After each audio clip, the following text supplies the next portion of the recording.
Anti-fascism isn't a political stance, it's a moral imperative. Exactly. One of the scariest aspects of this change, this attitude change from the administration, is that they're like leaning more comfortably in the fascist direction, or at least like openly recognizing that they are fascist. Because that's what comes next. Dude, this has been the most like I told you so for years week in my career, I think. Whether it be all of my warnings towards liberals and their lack of anger and lack of discontent against censorship when it was like annoying pro-Palestine campus activism, or whether it be all of the centrist political content creators that I kept saying were aligning themselves with right-wingers in an effort to deplatform people like myself. I kept telling them, it's not going to stop with me. It will eventually come for you as well. Because the goal here isn't just to eradicate the radicals. And also, make no mistake, nothing I'm saying is radical anyway. I think it's more radical to be a fascist. I think it's more insane to be an administration that ran on mass deportation in a country that is comprised entirely of migrants. We are a nation of migrants. No one here, with the exception of Native Americans who withstood the genocide of who withstood the genocide from the initial pilgrims, the settlers, no one here is a Native American, you know? Everyone's an immigrant. We're descendants of settlers and then descendants of immigrants. So the notion that we're going to do mass deportations in the country is so insane. It is un-American. It is anti-American, right? So my point is, opposing that, resisting that is a moral imperative. It's not just a political stance or a political ideology. It's the right thing to do. No matter how much these guys try to stamp it out, no matter how much these guys try to attack it. And those who actually tried to present a centrist position for the longest time, those who sat on the fence for the longest time, are now suffering the repercussions themselves. I've seen it. One example that I will obviously get to, one example that I'll talk about is the whole, hold on, is the Destiny stuff that's taking place right now. You know, this guy used malicious smears and clips out of context and even aligned himself with right-wing shitheads for the longest time to try to actively deplatform me.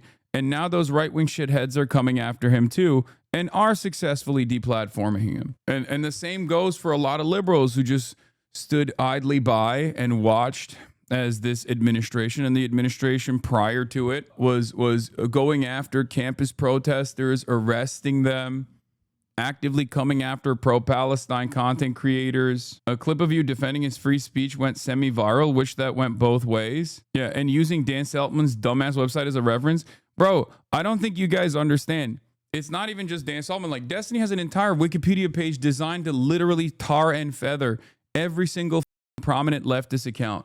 They literally compile opposition research that the free press has used, okay? They straight up compiled opposition research on me and every other person to the left of Destiny for years and years, and now the right-wingers are using that shit.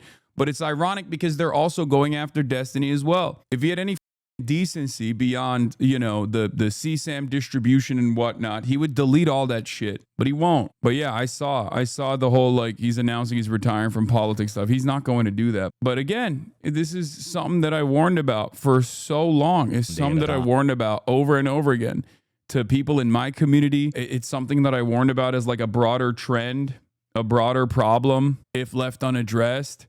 And the chickens are coming home to roost right now, and it's not good. He still believes you should be deplatformed, so I don't have sympathy.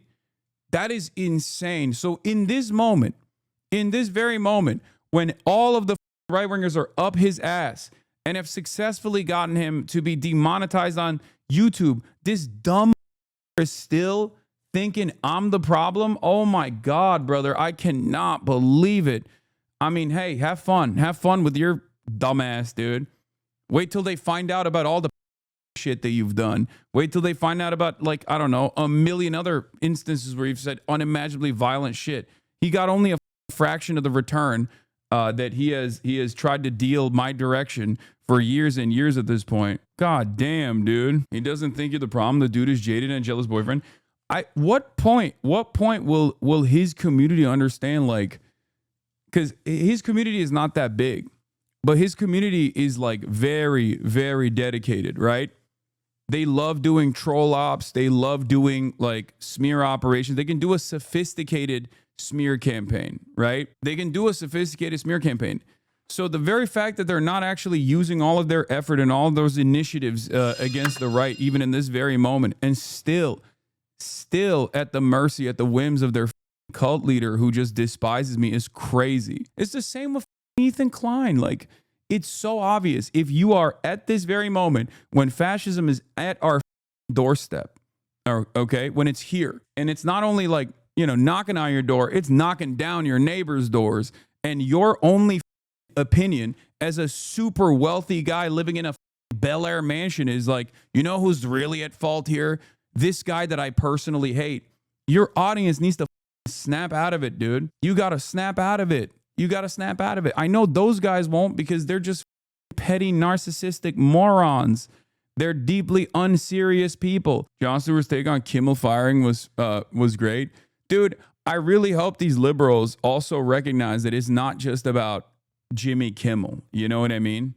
They need to understand that. If they don't understand that, we're cooked. If they don't understand that, they can't be productive, okay? It's obvious that this is something that began way before. And Jon Stewart was already not in favor of, like, deporting critics of Israel, obviously. The broader issue here is that, like, liberals kind of don't understand that, like, this is an unconditional and uncompromising position that we must advocate for. Because, like, the fact that people are still not talking about, you know, Mahmoud Khalil in the same conversation as Jimmy Kimmel is very clearly a problem, because it's not just like Jimmy Kimmel that's the issue. It's not Jimmy Kimmel's content that's the issue. It's any kind of discontent or displeasure that you express that is the issue, whether it be against this administration or whether it be against Israel. I have a theory. The show was already dying because no one watches, so Disney used this time to shut it down while putting it on the right, because as far as I know, Disney's left-leaning, so it doesn't make sense for them to just drop Jimmy. I mean, all late night is dying. Okay, but this is, you don't have late night television for clicks at this point. That's not a calculation that they make. The reason why they do this kind of stuff is for prestige. Disney is also not left-leaning, chatter. You're out of your mind. There is no company that is left-leaning. That's not a thing. There is no liberal. Like, Tim Apple is probably the wokest of the CEOs. He's gay as hell, and he's also kept up, like, the DEI initiatives uncompromisingly at Apple. But Tim Apple still straight up fillets Donald Trump. Like, you got Lush, you got Ben and Jerry's. Look at what's going on with Unilever and Ben and Jerry's, right? Like, when you have companies that are even, like, actually with these causes, like, they still end up arriving at the same issues. Like, Lush is a great example because Lush straight up was like, we're pro-Palestine, we're shutting off our stores. Like, that was a cool move that they did, right? But as far as, like, mega corporations and conglomerates, if you think that they care about anything beyond more media mergers and acquisitions and developing a larger market share and therefore control the flows of information while simultaneously increasing their profit margins, you're delusional. Okay, there are co-ops out there, and there are companies that have more labor power and labor control and labor influence out there, and those companies oftentimes will be more liberal or left-leaning. Okay, but they are incredibly rare. Disney, for example, is just not. And assuming that they're left-leaning is crazy. Will they actually have some leftist work in their output? Of course. I'm an Amazon employee. Think about that. I am an employee of the Amazon Corporation. Do you think Amazon is a leftist or liberal company at all? Of course it's not. But I make money for Amazon. I give Amazon prestige, right? I give Twitch prestige by its association with me. Think about that. Do you have a Gudetama? Yeah, I do. Look right here. Ultimately, that's what they care about. You are stretching it too far. Stretching what too far? Stretching this anti-fascist t-shirt with my muscles? Maybe. That's what you mean? Reddit is left-leaning? No, man. None of these companies are left-leaning. They're not. At most, they can have, to a certain degree, they can have a consideration, a real consideration for free speech. I can totally see that. But when push comes to shove, finances are what matters. When push comes to shove, the financial imperative is the only thing that matters. Profits is the only thing that matters. That is how companies work under capitalism. And I don't think Reddit is even remotely a liberal or leftist company. I think that people say that because there are a lot of subreddits that are super active that are somewhat liberal, but the company itself, I do not believe is even remotely. Like, there are workers there that are leftist or liberal or whatever, but like, I don't think that the company's output is leftist or liberal at all.